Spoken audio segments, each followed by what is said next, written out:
Hi everyone, here's this week's project management tip.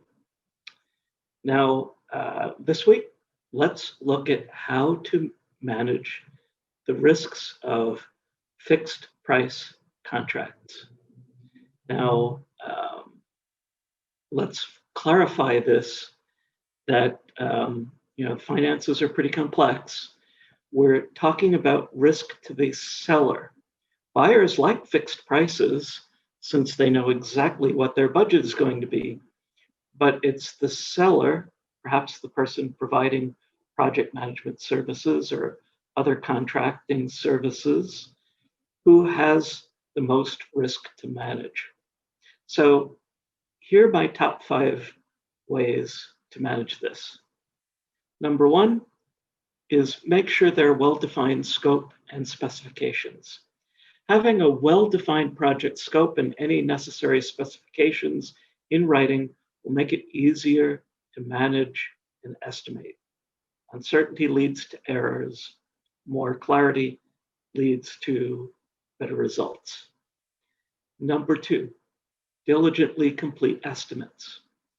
If there has ever been a time to be cautious in estimating, this is it for fixed price contracts.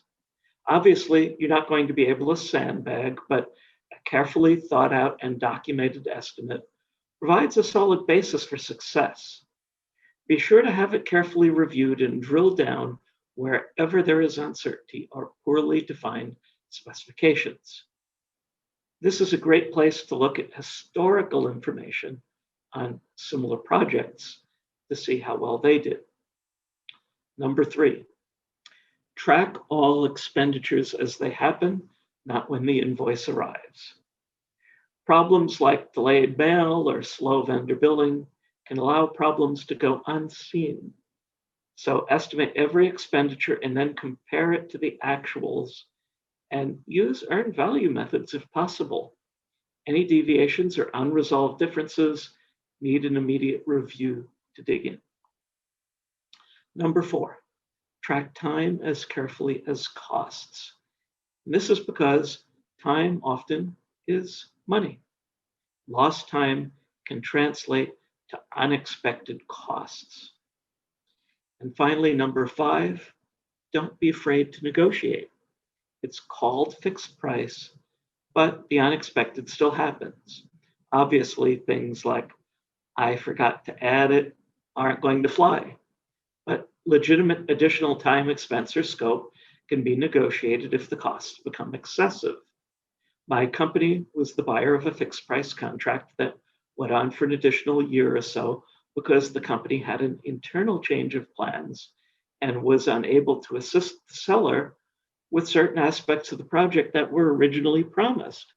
So the seller was patient for a long time, but finally came back and rightfully negotiated to have some of the additional costs incurred by the delays that we, the buyer, caused.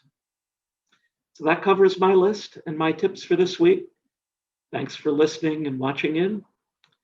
If you like these, again, like, share, and subscribe, please. Take care. I'll see everyone next week. Bye now.